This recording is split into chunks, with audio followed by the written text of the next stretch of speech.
Mildred Vusolo Lisanza, deceased, from Saudi Arabia to Malinya village in Kakamega County. I thank you. I'm audible? Yes, you are. Okay.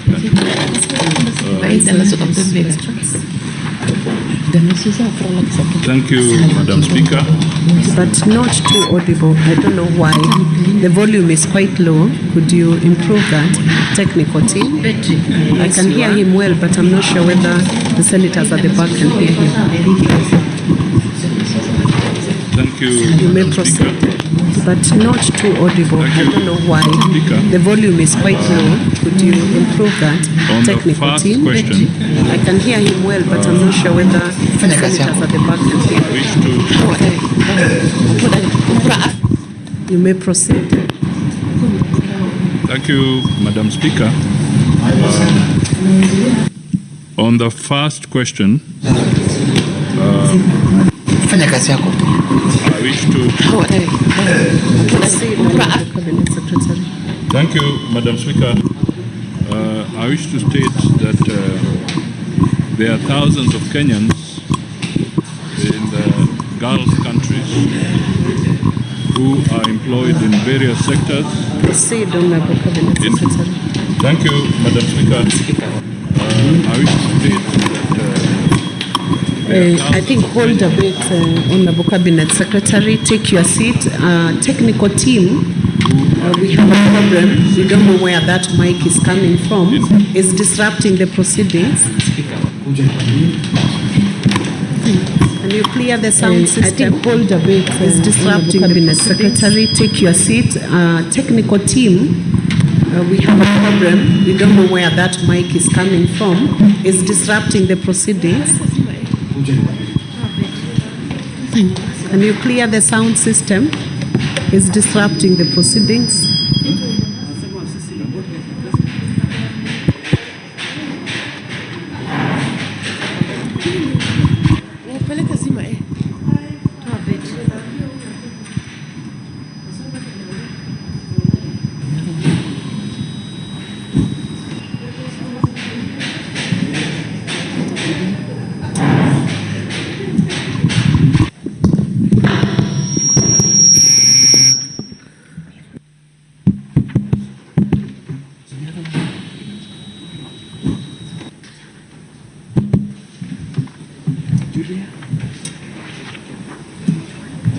You may proceed, Cabinet Secretary. thank you. Madam Speaker, I was saying that there are thousands of Kenyans in the Gulf countries, and I will tabulate the data that we have. We have in total Cabinet Secretary. over 400,000 Kenyans. Madam Speaker, I was saying that there are thousands of Kenyans in the Gulf countries, and I will tabulate in Saudi Arabia. We have the records we have. There are 310,000 in total, 266 over Kenyans. 400,000 Kenyans in Qatar, in the Gulf states, 6,025. I'll tabulate as follows: United Arab Emirates, Saudi Arabia, 23,000. The records we have: Bahrain, 8,000. 310,000. Oman, 5,392. In Qatar, Kuwait, 3,515. Iran, United Arab Emirates, 23,000. Iraq, 150. Bahrain, 8,000. The total record we have as at Oman is 5,416,000. Kuwait, 3,515. Iran, 200. Madam Speaker, I wish to further state as Iraq, 150. The Kenyans in these territories exhibit high movement between various 416,000. The numbers given therefore constitute periodic statistics. Madam Speaker, derived from our missions follows in these countries. Further corroborated through official sources exhibit high movement between various Gulf states. It should be noted that not all Kenyans register with our numbers given abroad, therefore constitute, despite being periodic statistics on the importance of such derived from our missions. Hence, sometimes it is difficult through official sources of the very precise It should be noted that not all Kenyans Madam Speaker, register with under the circumstances abroad. It's not easy, despite being sensitized at this stage, to be able to say that we can avail. Hence, all the identities of these 400. It is difficult to have and 16,000 very precise individuals in the Gulf states. So, Madam Speaker, under the circumstances, the second question not easy at this stage to be able to say that to do with how many all the identities of these have lost their lives and 16,000 individuals working in the Gulf states from 2002 to date. The records we have show that the total number of Kenyans who have lost their lives in the Gulf region to do with how many Kenyans have lost their lives is as follows. Saudi Arabia states from 166. The records we have show that the total number of Kenyans who have United Arab Emirates in the Gulf region is 316, 25. The breakdown Bahrain is as follows. 10. Saudi Arabia 6, 166. Oman, Qatar 58, Iran nil. United Arab Emirates 51. The total 300. Iraq 65. Bahrain 10. Aspect C of the question, Oman nil. Let me see. Iran nil. And carefully. The total 316.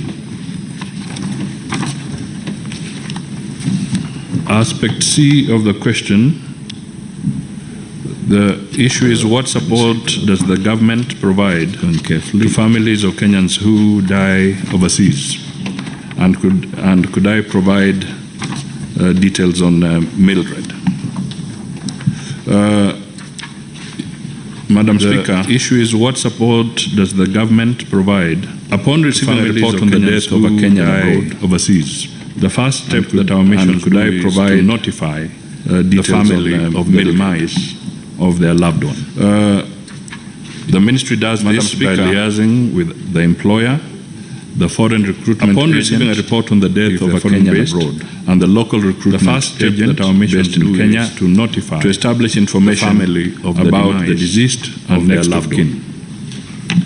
The ministry does this. The ministry also has a robust counseling foreign recruitment agent that offers psychological support to family members, recruitment including managing of the information, to establish information counseling about the preparation for travel of kin for a family representative or family member. The ministry coordination also has a robust counseling to receive the body of the deceased that offers psychological support. The ministry also establishes the migration status, managing of the information of the deceased, assessment, counseling, coordinates with the employer, the government family representative, diaspora groupings, and other stakeholders of the family, while ensuring that the body of the deceased is well preserved. The ministry also establishes the migration status. The ministry also follows up on the benefits and coordinates with the employer of the deceased government agencies from their place of work in accordance with the other stakeholders and the family of the host country, while ensuring that the body of the deceased is well preserved. The mission facilitates the obtaining of a post-mortem report.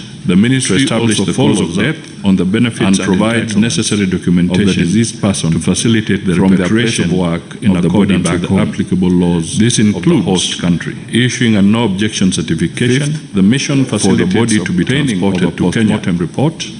The ministry also facilitates administrative and provides necessary documentation, including police investigations, the repatriation, if any, of the body and the settlement of hospital. This includes and medical bills, issuing a no objection certification. The ministry also coordinates with the deceased family on the arrival. The ministry also facilitates and administrative procedures to receiving of the body, police investigations where the deceased is not employed, and a settlement of hospital or out of immigration status as appropriate. The embassy liaises. The ministry also coordinates with the deceased family on the arrival, to enable them to make necessary arrival port and date, including sending a representative receiving of the body or a family member to facilitate where the deceased is not of the body back home or out of immigration status. Madam Speaker, the embassy there are limited resources with the ministry available in terms of government support to enable them to make necessary actual payment of including bills, sending a representative of the deceased family member to facilitate, as well as repatriation of the body of mortal remains. However, Madam Speaker, in extreme cases and on a case-by-case in terms of government, the ministry has invoked such support for actual extremely needy cases. For instance, in the case of Albania, as well as repatriation, medical evacuation remains. However, there was the death of athlete in Mexico, extreme cases and on a case-by-case in Finland basis, where the ministry has invoked such support for extremely needy cases. In many other cases, for instance, the ministry works and mobilizes those medical diaspora through associations to raise the necessary funds. The death of athlete in Mexico to facilitate and a student in Finland, where the ministry had to bear the costs. Madam Speaker, in many other cases, the ministry works and mobilizes the final aspect, the diaspora, through associations to raise the necessary funds is to facilitate. With regard to Madam Mildred Bosolo Licenza, Madam Speaker, we got information. She was reported to have died on 5th February 2024 in Saudi Arabia. Is the mission established with regard at the time of the death? Mildred Bosolo, the deceased, was employed on a valid contract. The mission she was reported to have died on 5th established February the contact of the deceased's family inside Saudi Arabia and obtained a post-mortem. The mission established to establish cause of time of the death and preparation of body was employed of the body for repatriation home. The mission, the repatriation of the body took place. Agencies established the long since the post-mortem report indicated and obtained that the cause of death was suicide. To establish cause and of death, investigations were ongoing of body which found the same repatriation home. For this reason, the employer who otherwise is supposed to assist with the cost of repatriation long since the post-mortem declined to take responsibility for repatriating the body, citing that the death was not a natural occurrence. The ministry, through the embassy, escalated the matter to the labor authorities of Saudi Arabia to compel the employer to resolve the matter as required by the employment contract. I therefore wish to report that the employer eventually, after the pressure, took up the matter and the body of Ms. Mildred Bosolo Licenza was repatriated to Kenya on Thursday, 9th May 2024. I submit. Thank you, Cabinet Secretary. Senator Boni Halone, you have an opportunity now to clarify any issues that you have through asking two questions. You could ask one now and one later, or you could ask both of them right away to the Cabinet Secretary. Thank you, Madam Speaker. Madam Speaker, I would want to ask two questions. One now, then give colleagues an opportunity to raise their issues, then the second one at the end. The first one, Madam Speaker, it is the policy of the government, at least going by the pronouncements of the President on many occasions, that we try and assist as many youth as possible to get employment opportunities outside the country. Madam Speaker, is it not shocking that despite that policy, the Prime Cabinet Secretary is not able to tell the country the identities of the Kenyans working outside the country? Madam Speaker, that a whopping 316 of them have died while out of the country. It shows, Madam Speaker, that this answer will not only bolster the employers who in one way or the other contribute to the death of these people, but also it will discourage parents from yes, Speaker, I know where you're going. Senator, you do not know where I'm going, Senator Boni, because I have not indicated. Yes. I want you to phrase your question. What you're giving now are views or debating the matter. You must phrase a clear, concise, precise question. Yes, Madam Speaker, on a complex issue like this of death, I believe senators are allowed to build the question I was building the question, and let me leave it there. Let me not build it any further. We have 3 cabinet secretaries today coming to answer many questions of varied matters of national importance. I would beg that you make it precise and short and clear so that it's possible for the Prime Cabinet Secretary to respond. Thank you, Madam Speaker. Madam Speaker, what I was building to is that could the Cabinet Secretary be compelled to table the list of all Kenyans working in these Gulf states so that the parents and relatives can be reassured that the government is on top of things as far as their lives are concerned? Prime Cabinet Secretary, please respond.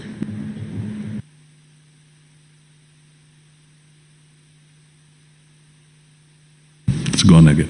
Okay. Madam Speaker, I wish to state that we can, based on the records we have within the embassies, avail, because we are talking of about 400,000. In fact, to be precise, 416,058 individuals. We can work on having this brought to the Senate. I can only appeal on one issue, that as we give the identities, Madam Speaker, you'll also need to guide on aspects of whether we'll be breaching some aspects of the data identity issues by tabling all the 400,000. That's the only question. But we are prepared to be able to give this list.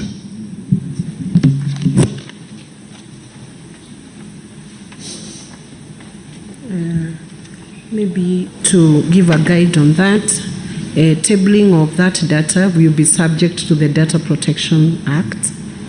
So the data may be tabled but subject in compliance with the existing laws within those parameters so that the individuals are equally protected as that evidence is being given.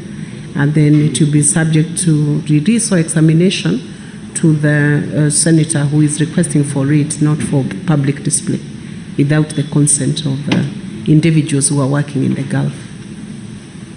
Thank you.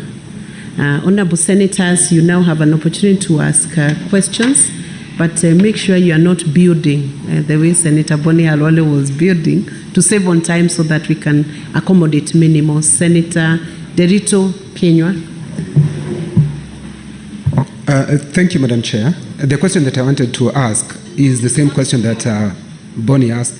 We needed specific, at least I'm happy that it tabulated the numbers. I wanted specific, what are our people, the 400 people, what are they doing in terms of profession? Are they teachers? Are they doctors? Are they house helps, Madam Speaker? And again, do our embassies, when we travel outside, when we meet with our people, most of the people that we talk to, they don't seem that they are facilitated by our embassy. Our embassy, most of them, Madam Speaker, they complain that they are humiliated in our embassies. Thank you, Madam Speaker. Prime Cabinet Secretary. Madam Speaker, the workers are varied. There are some that are highly skilled professionals. They range from highly skilled professionals, and we also have some that are engaged in the service sector. Some are laborers. So it's very broad. But as we said, we will, subject to the guidance that the Madam Speaker has given, we will be able to provide a background on this. The second aspect I would want to say is that we have our missions trained to give all the assistance that we can possibly give. And I can assure Kenyans that if indeed there are any incidents of what might be seen as a lack of courtesy, they are very limited. Most of the mission staff in our embassies have been very, very courteous to the Kenyan citizens abroad. Thank you. Senator Osotsi Godfrey.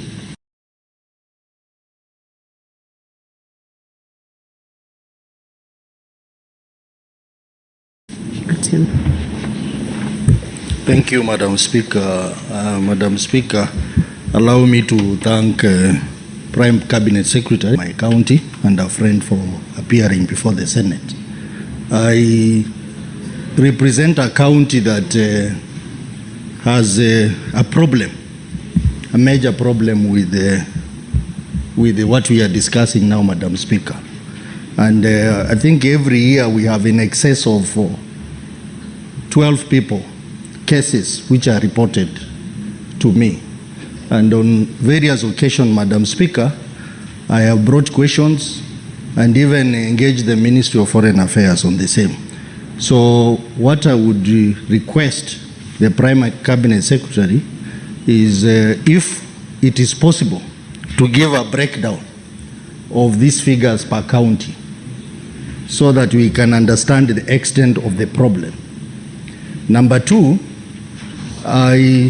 in the process of dealing with this problem that is common in my county, there are occasions where we are told that some of these people travel to those countries through unregistered cartels of some recruitment agencies which are not licensed by the government.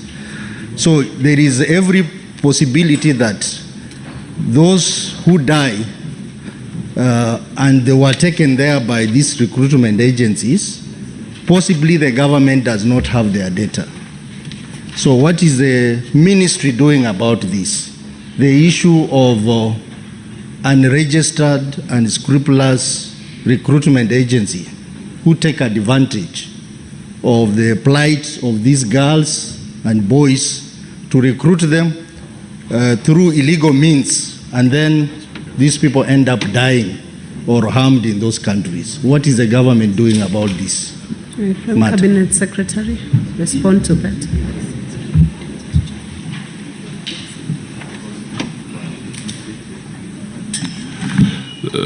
Thank you, Madam Speaker. I wish to state that definitely there were some challenges in the past, and we are trying to resolve them because we didn't have proper and accurate data.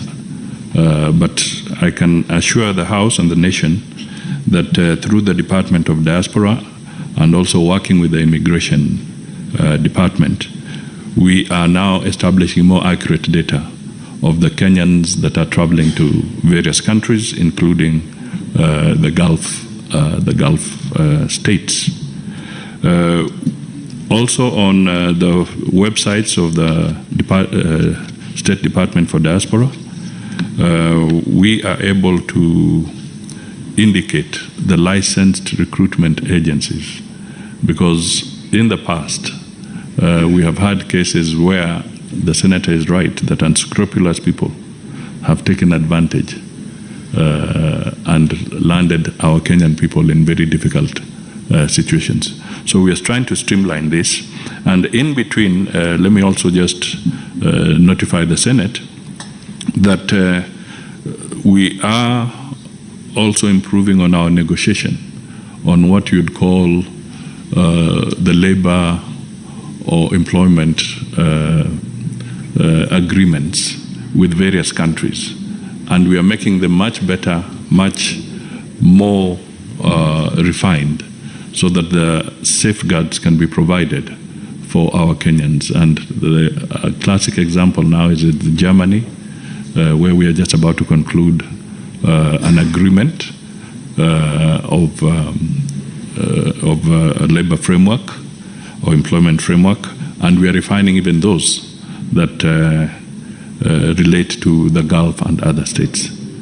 Equally, Madam Speaker, I want to mention to the House here, the Senate, that the points they are raising are valid and important, because one of the things we intend to do is to be able to have a sessional paper that will be brought to Parliament, and some of these issues we would like to draw from the knowledge and experience of Parliament so that we can improve on how we engage with foreign countries on some of these issues. But we are making steps to change the situation. Okay, thank you. Senator George Ungai Bogwa.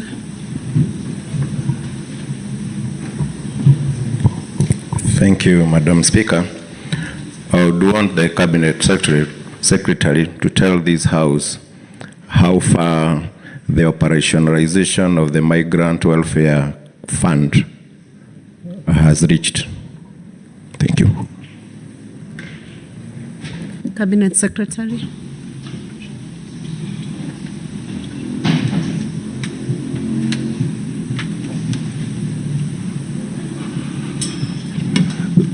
Madam Speaker, that is work in progress because the labor migration bill is supposed to be debated and cleared by Parliament.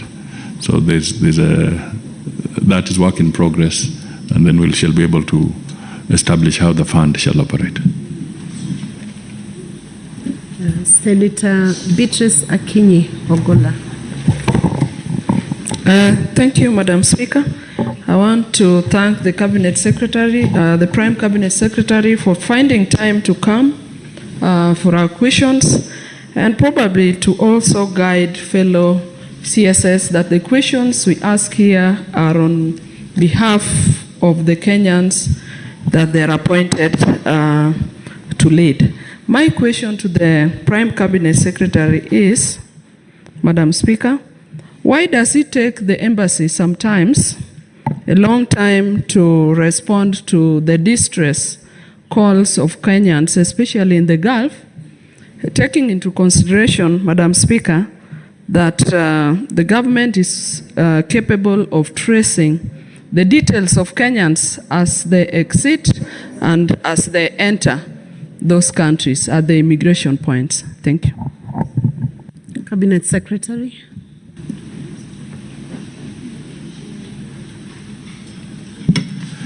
Madam Speaker, as I said, it's not as easy as it may appear sometimes, but our missions are making every effort, particularly in the Gulf, because sometimes our Kenyans don't then communicate. Once they have landed and they've gone to where they're going, they don't communicate, and we sometimes get to know only when they are in a state of distress. So these are some of the things we are hoping to overcome as we establish better data and better communication networks. But I want to assure the Honourable Member that we will not tire. We will want to do the best we can to support our citizens wherever they are. Senator Adan Dulo Fatuma. Chair, let me welcome CS to this House. I think part of the issues I wanted to raise has been raised by Senator Osotsi, and CS has tried to assist. My problem is with the agencies because most of them actually they are not genuine. They're not also giving proper information. And I think as a ministry, you need to regulate them properly. Number two, Chair, if the credible agencies can be cascaded to the county level so that those who are at the county level can be able to identify, because that particular area provides employment to our people. So if it can be cascaded to the county level so that they can know who are credible and they can apply through them or get employment, it will be better. I thank you. Prime Cabinet Secretary.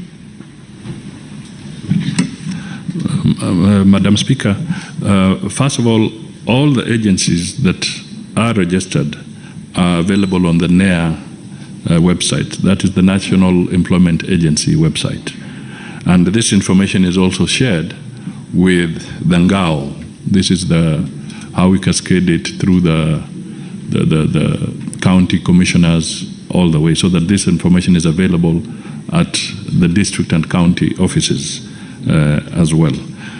But one thing that remains is that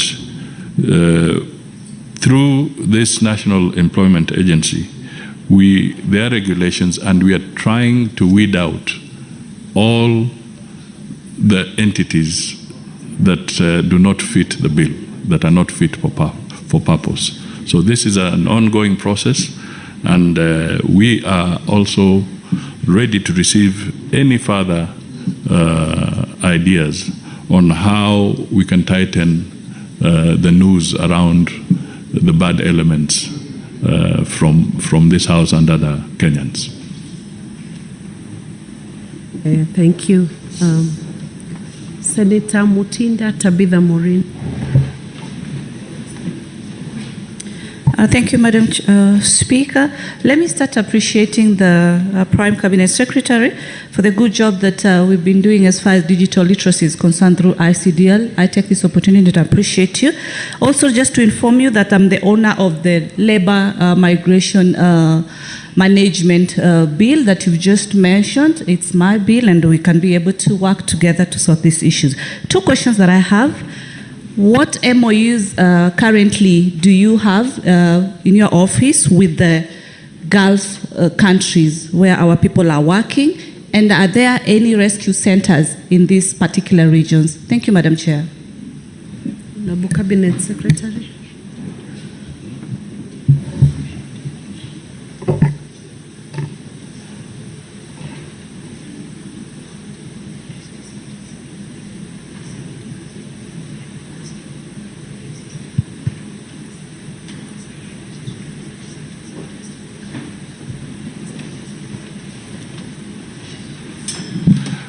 Thank you, Madam Speaker. 19 MOUs are being negotiated as we speak. We are quite advanced with Qatar, United Arab Emirates, Saudi, and we have a few rescue centers.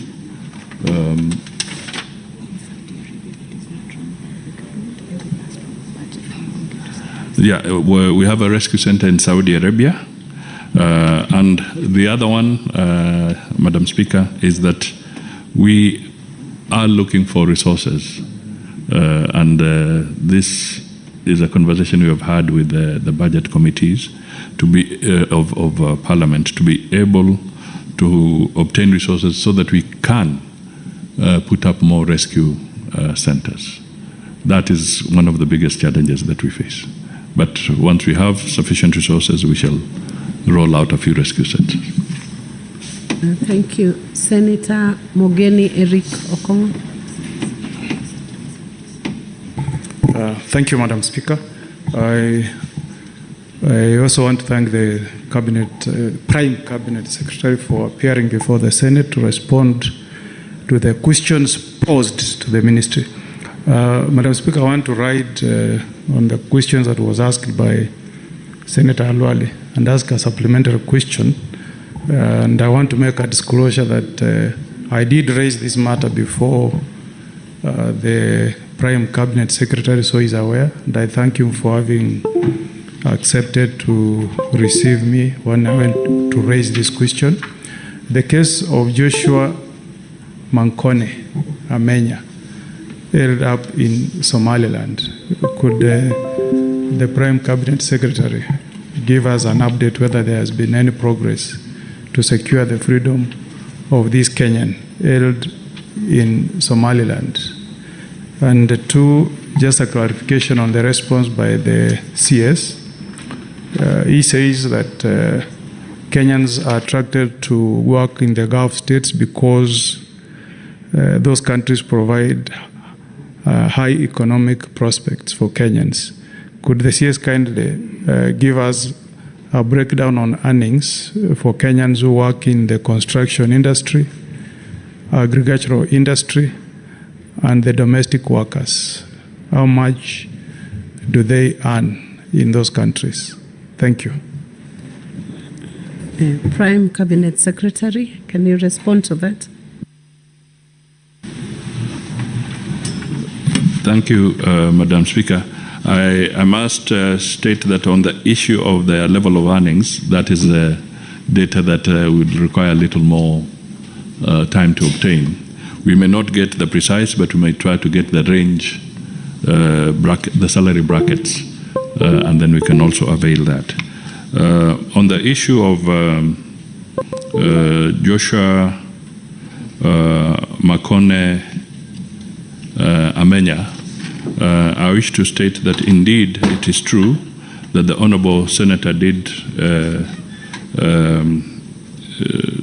see me in the office with our other citizens, senior citizens like Chief Justice David Maraga and the family, the parents of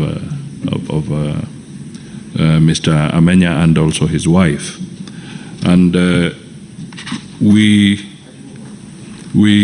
I wish to state that after the conversation we had, I did call the representatives of the Somaliland, the representatives of Somaliland, and we held talks regarding the unfair treatment and incarceration of Mr. Amenya. And they then said that they would be going back to their headquarters, revert to the headquarters and come back with an updated position. Unfortunately, to this date, they have not come back with a comprehensive response as to why they continue to hold this gentleman. I would also like to let the members know that this is Somaliland, not the federal government of the Republic of Somalia. So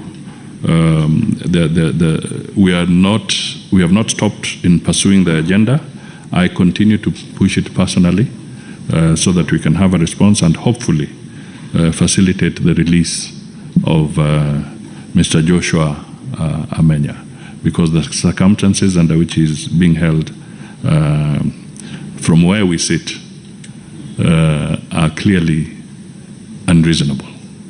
Thank you. Thank you, Honorable Cabinet Secretary. Majority Leader, Senator Aaron Cheriot. Thank you, Madam Speaker. Madam Speaker, I just have one question to the Prime Cabinet Secretary, and I appreciate the precise answers that he's giving to the issues that are being raised by senators, which is quite commendable. I see the Prime Cabinet Secretary is accompanied by, among others, the PS for Diaspora Affairs. Therefore, my question is in regard to the 19 bilateral labor agreements that he alluded to earlier, and I have heard the President speak about it in public forums on many occasions. Do we have a timeline of when we are likely to conclude on them, and what is a likely impact in terms of, one, job opportunities, numbers, and two, the cadres of scale, because there's been misinformation outside there by cynics who imagine that the bilateral labor agreements are only for menial jobs, but not professional working opportunities for educated Kenyans. Therefore, if we can have a timeline, Madam Speaker, we'd really appreciate, because we've had about this conversation for quite a while. Can he give a commitment before this House that by such and such a time we'll have concluded on these agreements? I know it's a cross-cutting issue between his ministry and that of Ministry of Labour, but that's where his cap of being Prime Cabinet Secretary comes in handy, because his duties overlap as well. Thank you, Madam Speaker. Prime Cabinet Secretary. Thank you, Madam Speaker. I wish to state that indeed these 19 agreements are work in progress, and they're at various stages because they're bilateral. So you are ending up negotiating with different countries. But we have some, for instance, Germany, we are likely to be able to conclude by September.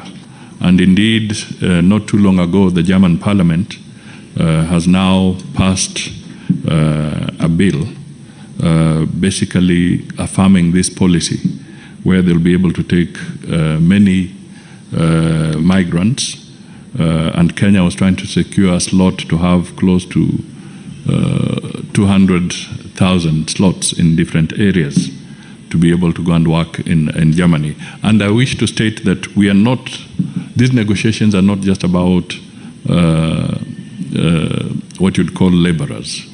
We have a skills policy that is being worked on so that we can have even doctors, we can have other technicians, teachers and other people who are qualified and skilled in different areas to be able to also benefit from this arrangement.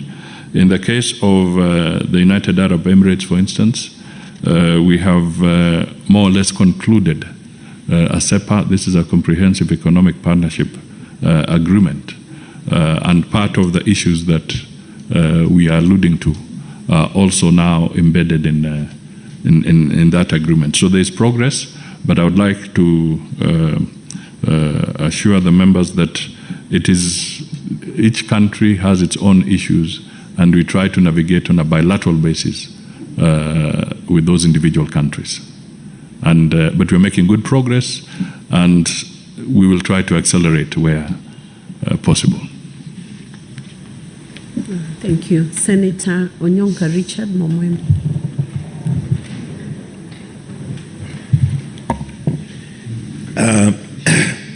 Thank you, Madam Speaker. CS, I'm happy to see you, even though you're covered by the presidential, but I'm sure you're seeing me from where you are. First of all, I would like to say that I'm happy that you're dealing with this issue. I have previously, as you are aware, worked in the same position you're working now. And one thing that has shocked me, Madam Speaker, is that the things that we were talking 10 years ago, it looks like nothing actually did happen. So I would like to ask the Minister to tell me that out of all the bilateral labor agreements that you've signed with the countries that you've signed, the question I wanted to ask you is whether you are proactively, and if indeed, as you say, that these agreements are going to deliver some fruits, whether you are proactively engaging yourself in preparation to make it possible that when these people are able, our people are able to go and get these jobs, they could be handled and managed in settling in and what needs to be done, and whether the Minister is aware that the reason why the labor contracting agreements in our country and the reason why our people keep suffering out there once they go to those countries to work is because most of those agreements are actually hidden. Nobody knows what actually is written in there. Nobody understands what the terms and conditions are. So I'm hoping that when the Minister has signed those agreements, he will enable the Labor Committee of the Senate to interrogate that agreement and make sure that we are able to understand what is in it and what we have gained, and if any, what the terms and conditions are. Madam Speaker, the last issue, which is a continuum of the same question I'm asking, is that I don't know whether the CS is aware that if you look at social media, somebody came and posted where they say that they are currently in the US, in Iowa, and out of the 400 people who are now Kenyans who are working in Iowa, this gentleman realized that all the 400 come from one given Kenyan community. The question I wanted to ask the Minister is whether he's aware that his government is recruiting individuals according to their tribes and shipping them over to whichever country they are going to work, and whether he is trying to solve that problem given the fact that Kenyans are expecting equity and fairness when these opportunities come, particularly given that many of us in the Senate represent the county governments. Can the Minister promise this House that when those positions come out and they're going to be distributed to Kenyans, particularly those ones that are targeting certain areas, that all our 47 counties are going to be included, and they will also get the small cake of whatever that the government is trying to bake? Thank you, Madam Speaker. Prime Cabinet Secretary. Thank you, Madam Speaker. First of all, I want to state that one of the things we want to pursue in government and even in the Ministry of Foreign Affairs is an open government policy. By open government policy means that we do not intend to hide any information. We want to share information with Kenyans. They're entitled to it. And therefore, when we conclude any MOUs, they shall not be hidden. They shall be made available to the relevant committees of Parliament. And as I said, Madam Speaker, is that one of the things we are also planning to do, to bring before Parliament, is a sessional paper to have our members deliberate and guide appropriately on Kenya's foreign policy, foreign and diaspora policy. Because all along, this has been confined to the executive. Documents are confined to the executive.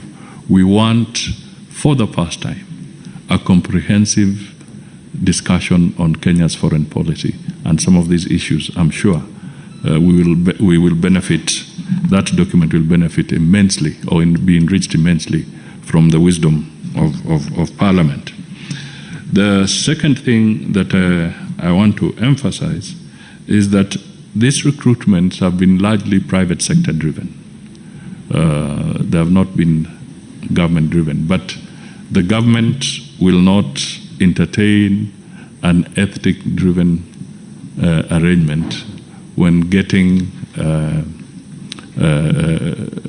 people opportunities outside the country.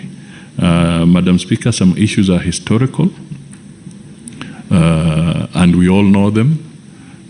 For instance, and my brother, the senator, is very vast in this. He knows that if you went to Minnesota today in the United States, because of historical purposes, you're likely to find a certain inclination of Kenyans, because there were those who broke the ground in that area, and they tend to then invite more and more to come.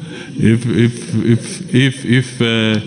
you went to LA and Atlanta, you'll also find a similar pattern. So there are some aspects that were there because the pioneering Kenyans who went there earlier laid ground for a number of other Kenyans to join them. So it is not a deliberate policy of government to pursue that. But thank you for highlighting that, so that as we reflect on these opportunities, we remain national in outlook. Thank you. Thank you, Honorable Cabinet Secretary. Senator Ekomwa James Lomenen. Thank you, Madam Speaker.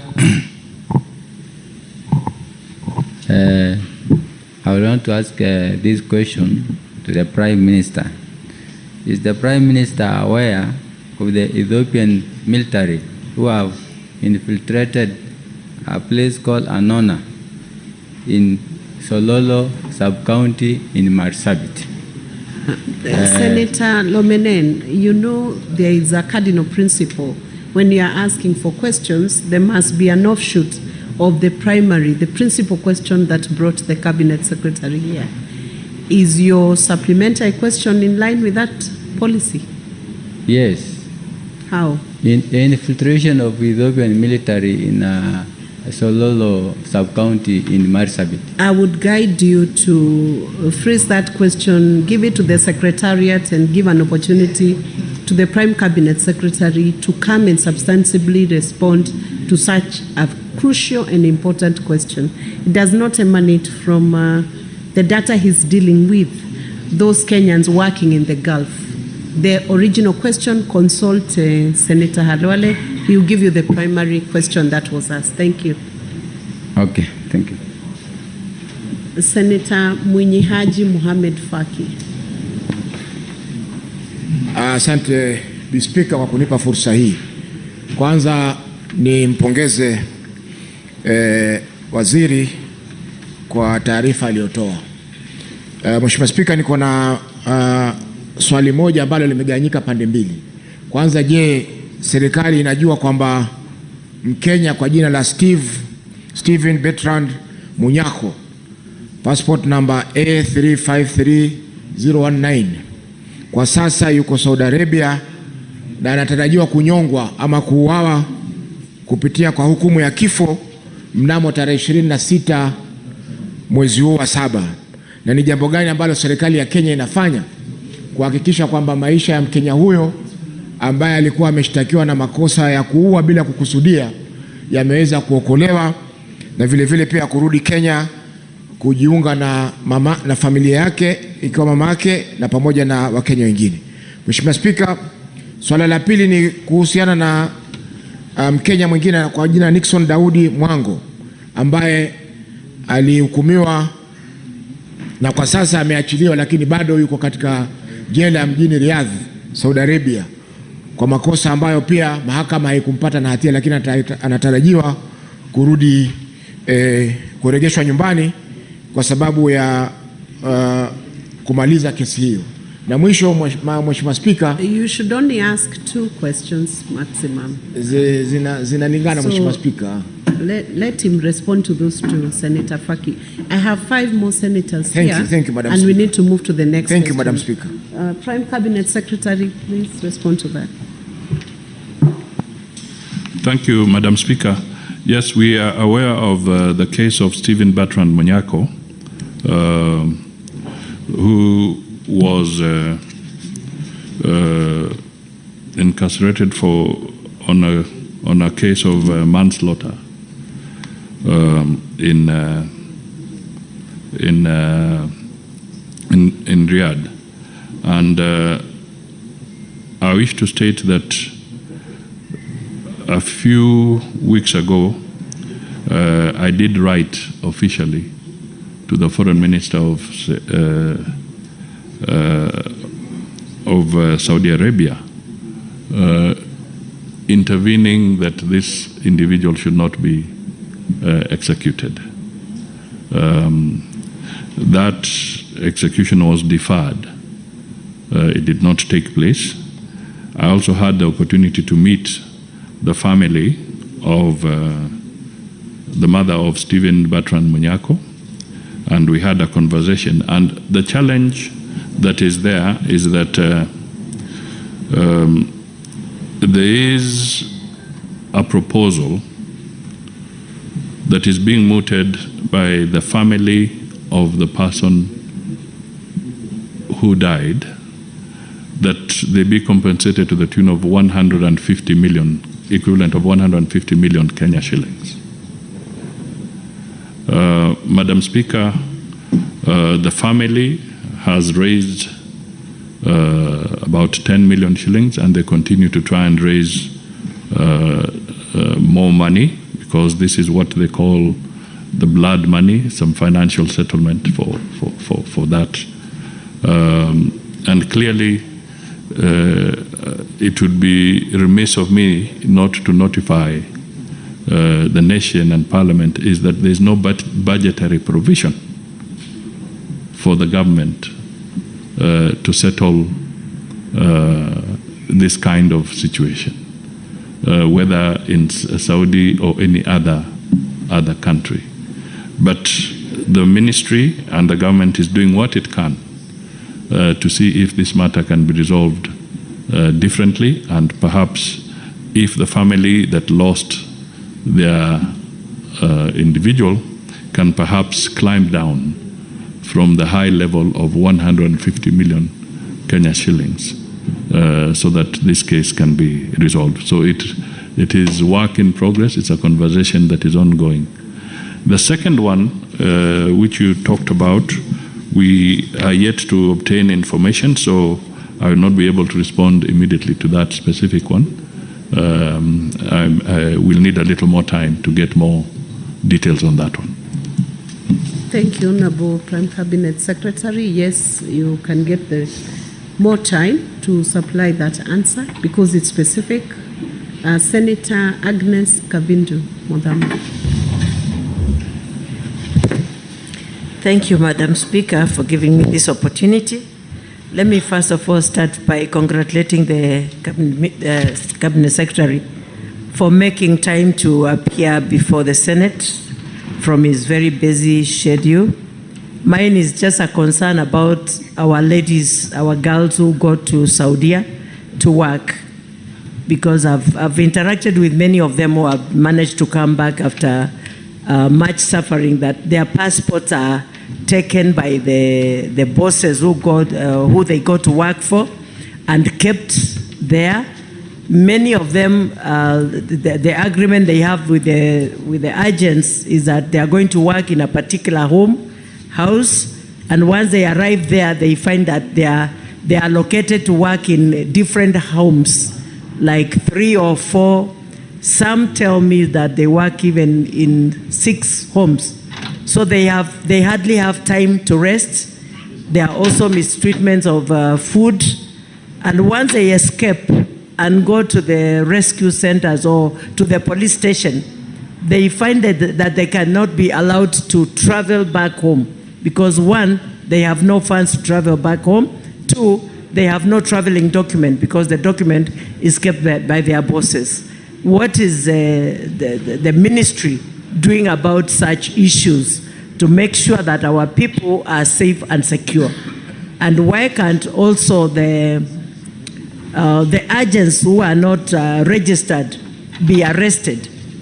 Because majority of them are known. Thank you, Madam Speaker. Prime Cabinet Secretary, you'll answer this question, and I'll request the senators, 3 more senators wanted to ask questions, and he still has another question to tackle. We can consolidate your questions with the next question. You can still ask him in the next level. So you can answer this as the last question on this segment of questions. Madam Speaker, I just want to say that NEA, the National Employment Agency, has actually eliminated 700, so far, 700 rogue agencies from the register who are associated with not handling the labor issues professionally.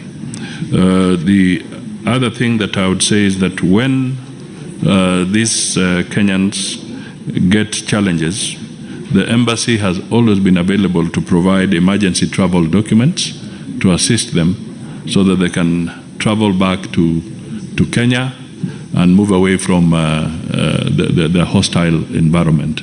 And we continue to do so. And in fact, the Saudi Arabia Center is perhaps the most active in issuing emergency travel documents or certificates for Kenyans in case their passports and documents have been held.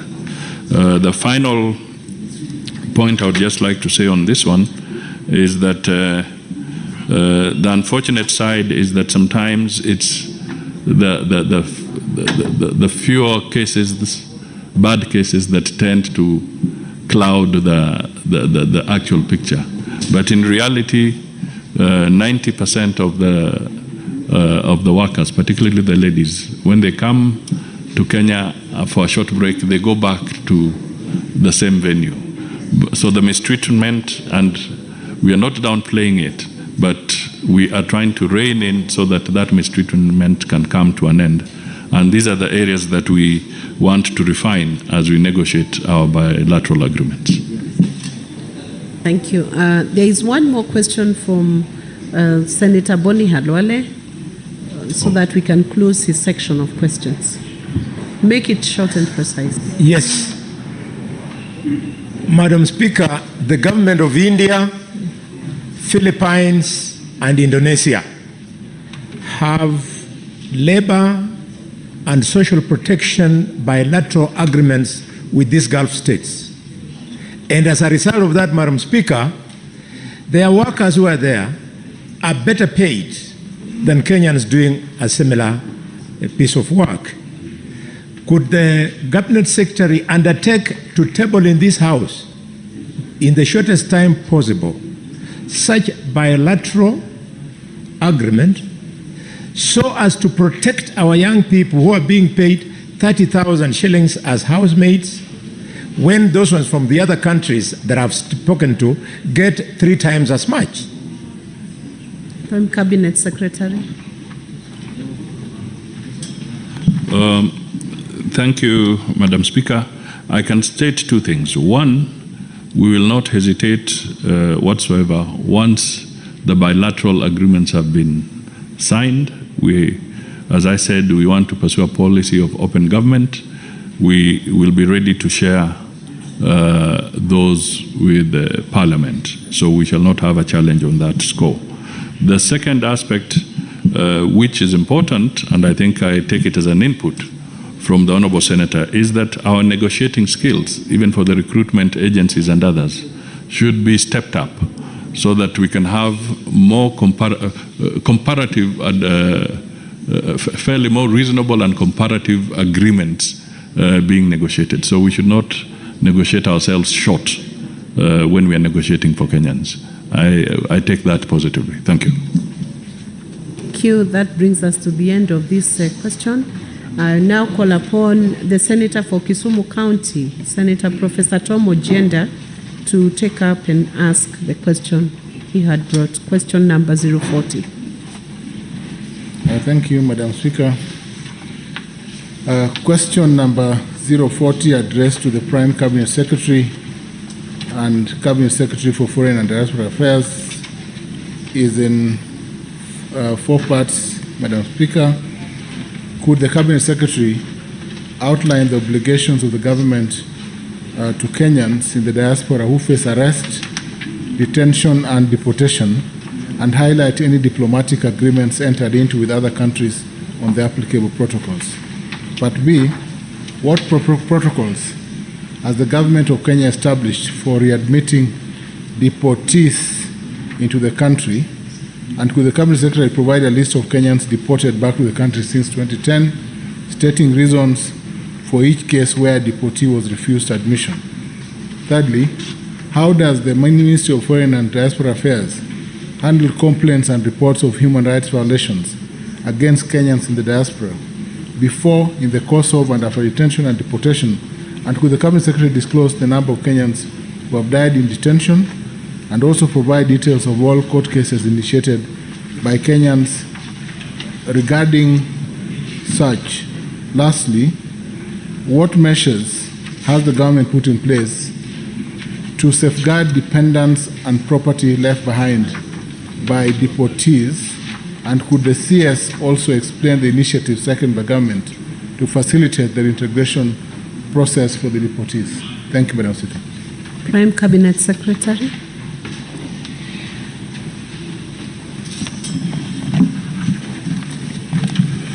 Thank you, Madam Speaker. The first aspect is I would like to inform the House that consular officers at our missions abroad normally visit Kenyans in distress in the host countries, such as those in hospitals, detention centers, or prisons. They offer assistance that includes issuance of emergency travel documents to Kenyans in the diaspora at home who may be in distress and want to voluntarily return. And this is in line with the 1963 Vienna Convention on Consular Relations that provides for general functions of a consulate, which includes protecting the interests of its nationals, both individuals and bodies corporate, within the limits permitted by international law. The consular functions listed in Article 5 include issuing passports and travel documents to nationals of the sending state and assistance in succession matters. Further, Madam Speaker, Article 36 of the Convention confers the following rights to a consular officer: right to receive information regarding the arrest of nationals of sending states, the right to communicate with the arrested person and vice versa, that of the arrested national to communicate with the officials of the sending state, in this case our mission staff. There is also the right to visit the national of the sending state if in custody or detention to arrange for legal representation. And D, there is the right to respect the wish of the arrested national including not to take any action expressly or on behalf of the national. However, these rights can only be exercised in conformity with the laws and regulations of the receiving state. I also wish to state that the Kenya Citizenship and Immigration Act, Cap 170 of the laws of Kenya, provides for issuance of emergency travel documents for Kenyans facing deportation and sets out conditions when someone can be denied entry.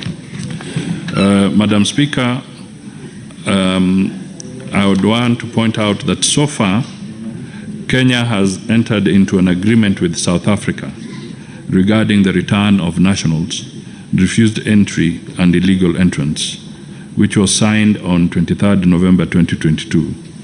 Under this agreement, it is the responsibility of each country to verify the nationality of the deportees and, where necessary, grant them necessary travel documents.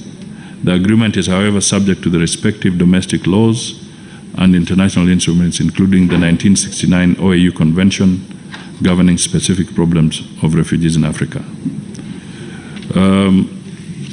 With regard to protocols readmitting deportees, the Citizenship and Immigration Act sets out the criteria or protocol for admission of such persons into the country.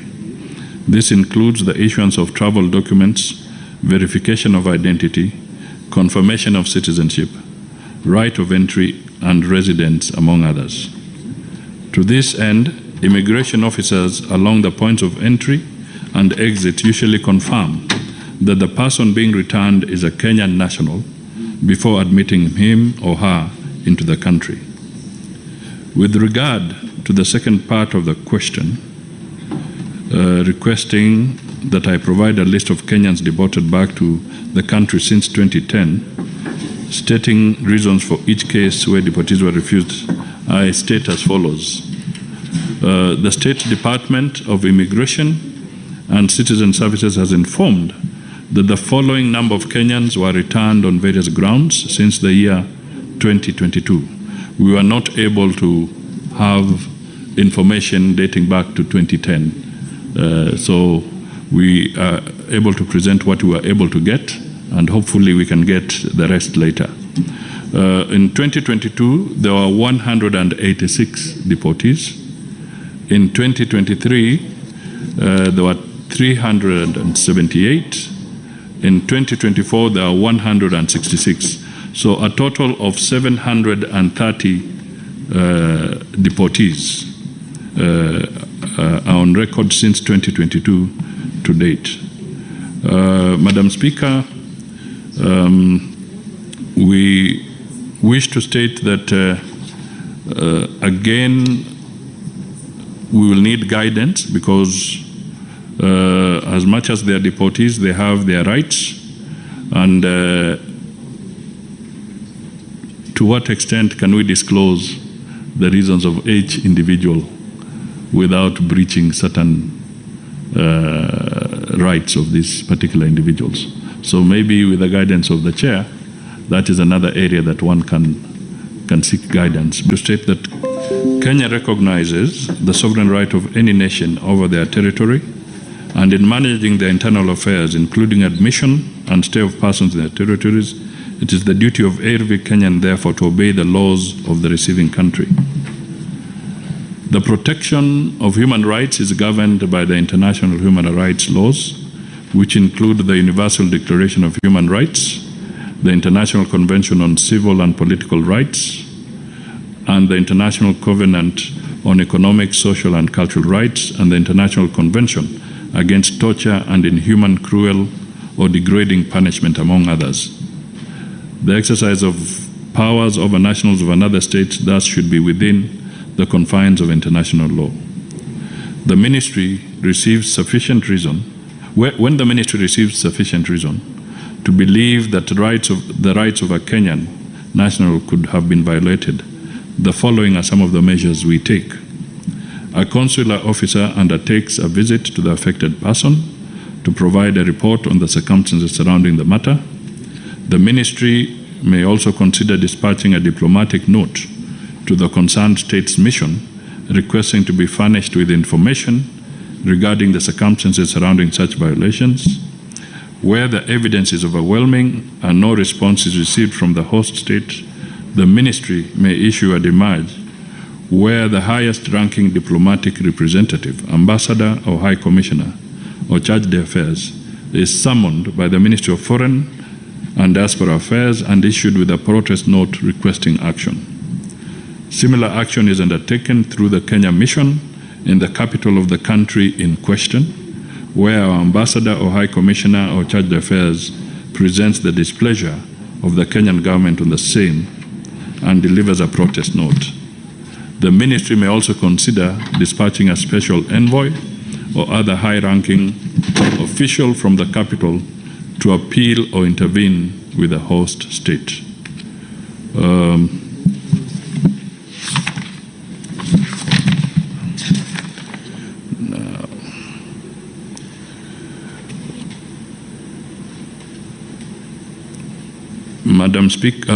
Mr. Speaker, sorry, I didn't realize there was a change. Mr. Speaker, let me also point out that we are yet to get the accurate data on the Kenyans who have died in detention. So that figure